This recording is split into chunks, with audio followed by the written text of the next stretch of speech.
क्या मोदी के गुजरात के 26 सीटों पर फंस गए पेच? मोदी के गुजरात में क्यों सड़कों पर बैठ गई जनता? आइए जानते हैं इस वीडियो में। मैं हूं आकांक्षा और आप सभी देख रहे हैं खबरीलाल टीवी। दोस्तों, हमें तो यही बताया गया है कि जो गुजरात है वो प्रधानमंत्री मोदी का न केवल गृह राज है बल्कि एक ऐसा किला है बीजेपी का जिसे भेद पाना किसी भी राजनीतिक दल के लिए आसान नहीं है। लेकिन इन सब के बीच दोस्तों, गुजरात से बहुत ही हैरान करने वाली खबर आई है। वो गुजरात जिसके लिए हमें गोदी मीडिया ये बताती है कि वहाँ तो गुजरात का एक ऐसा डेवलपमेंट का मॉडल है जहाँ कोई गरीब नहीं है, जहाँ कोई परेशान नहीं है, जहाँ कोई भी सरकार से किसी तरह की शिकायत नहीं करता। वहाँ से ऐसी खबर आई है जो सवाल पूछती है कि क्या वहाँ की समस्याएं भी देश के बाकी राज्यों की समस्याओं जैसी ही हैं? ये खबर बताती है कि 38 गांव के किसानों ने यहाँ चुनाव का बहिष्कार का ऐलान कर दिया है। यानी कि 38 गांव के किसानों ने कह दिया है कि वो चुनाव में हिस्सा ही नहीं लेंगे, वोट ही नहीं करेंगे।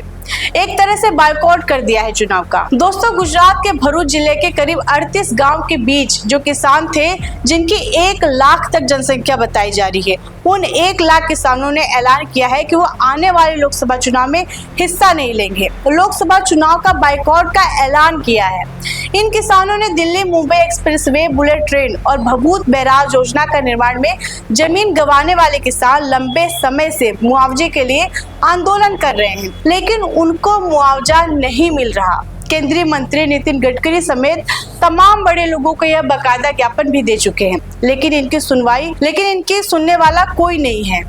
आखिरकार इन लोगों के पास और कोई ऑप्शन ही नहीं बचा, कोई विकल्प ही नहीं बचा, इसीलिए वो अब चुनाव के बहिष्कार का ऐलान कर चुके हैं। कितने शर्म की बात है, इसीलिए नहीं कि ये गुजरात में हो रहा है बल्कि इसलिए कि देश के किसी भी हिस्से में हो रहा है।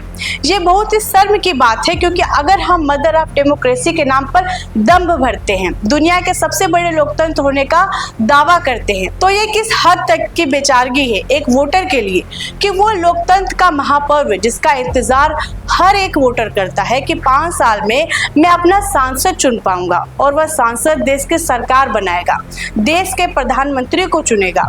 वो वोटर कह रहा है कि मुझे वोट ही नहीं करना, क्योंकि जब मेरी कहीं सुनवाई ही नहीं होनी है, बड़े बड़े सरकार के मंत्रियों तक मैंने अपनी शिकायत पहुंचा दी, लेकिन उसके बावजूद कोई सुनने वाला ही नहीं है। मुआवजे के लिए लगातार सालों साल धरने देने पड़ रहे हैं, तो फिर इससे अच्छा है कि वोट ही न दिया जाए। सोचिए कि इन किसानों के लिए वोट की कोई कीमत ही नहीं बची है, जबकि लोकतंत्र में वोट से कीमती कोई चीज हो ही नहीं सकती, क्योंकि वही है जो लोकतंत्र को जिंदा रखती है। दोस्तों, ये है क्या गुजरात का वो मॉडल जिसको लेकर बड़ी बड़ी बातें 2014 के बाद से और उससे पहले भी लगातार कही गई। और उससे भी बड़ी बात, इस तरह की खबरें क्यों नहीं बनती? क्या ये खबरें इंपॉर्टेंट नहीं है? क्या ये 1 लाख किसान इंपॉर्टेंट नहीं है? क्या ये 38 गांव इंपॉर्टेंट नहीं है? दोस्तों, हर लिहाज से जरूरी है, हर लिहाज से इम्पोर्टेंट है।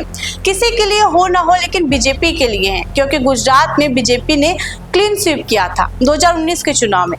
26 सीटें हैं गुजरात में और ये 26 सीटों में पेच अगर फंस गया तो बीजेपी के लिए ना केवल एक बड़ा रोड़ा होगा बल्कि बहुत बड़ी किरकिरी भी होगी। बीजेपी के लिए गुजरात सम्मान का सवाल है। वो चाहती ही नहीं कि एक भी सीट कोई दूसरा दल यहाँ पर जीते, इसीलिए गुजरात में क्लीन स्वीप करना बीजेपी के लिए जरूरी भी है और मजबूरी भी है। लेकिन आपको क्या लगता है कि किसानों के इतने बड़े स्तर पर लगातार विरोध करने और साथ में चुनाव के बहिष्कार करने का ऐलान के बाद बीजेपी के सपनों पर पानी फिर सकता है? कमेंट बॉक्स में जरूर बताएं। आप देख रहे हैं खबरीलाल टीवी। मैं हूं आकांक्षा। धन्यवाद।